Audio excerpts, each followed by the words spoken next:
Greetings, friends, family, and survivors. I'll get the first load out for a friend. We'll come back up here shortly and get another one. It's cutting on the ground. We just got to come back and pick it up. Got to shut the saws down at 1 o'clock. So this is a lodgepole pine forest up here, growing in the volcanic pumice. Drought stress is what got the beetles going, and the beetles came in and killed a lot of stuff. You can see hundreds of thousands of acres of this dead lodgepole, but look what's growing back. None of this was planted. This was, nature doing its thing. So there's a cycle, obvious cycle to it.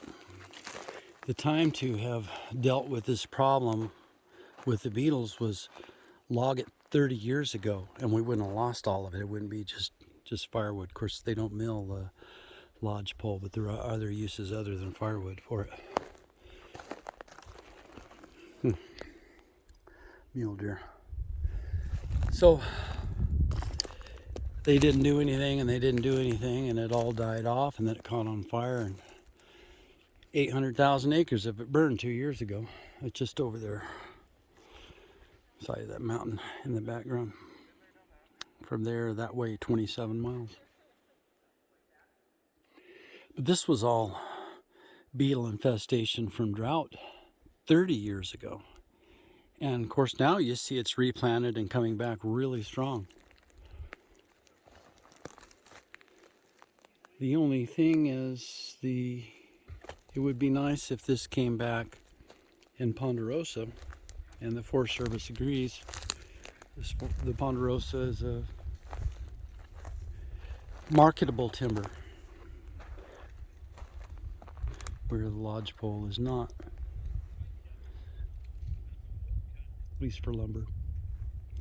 But it's great firewood, amazing firewood. So we're 12 miles from the house, and I'm not used to having to go anywhere to cut firewood, as you know. At least that last 30 years I've been cutting on my own place. But it's not too far. It's a mile to National Forest from my back door, and it's easy pickings. Of course, over where our other place is, the country's so steep, it's just sawtooth mountains. And you have to work at it to get your wood. Over here, everything's so flat.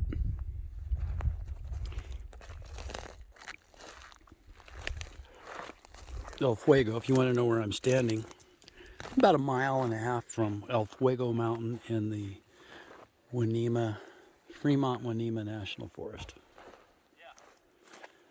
Beautiful place, absolutely beautiful place, and growing back and turning green, just wonderfully. Thankful for last winter. It rained again last night. The temperature dropped down into the 30s at night, and 60s, 60 something in the day. For September 3rd or whatever it is, I think that's doing just fine. We'll probably work our way back in that way, get some of the standing in that area, standing dead. You can see that one's on its way out, slipped its bark. Still green though, so we can't take it till it's got a dead all the way up. Interesting trees. Fantastic for making log cabins. There's just nothing like lodgepole pine. Of course, there's some spruce that's pretty amazing too, but I've always wanted to make a cabin out of lodgepole. All right, heading out so we can come back. Hope you're having a blessed day. A couple friends of mine don't have any wood at all, and they're getting older like me, and back trouble and that sort of stuff. So we're out cutting for some other people. Have a blessed day.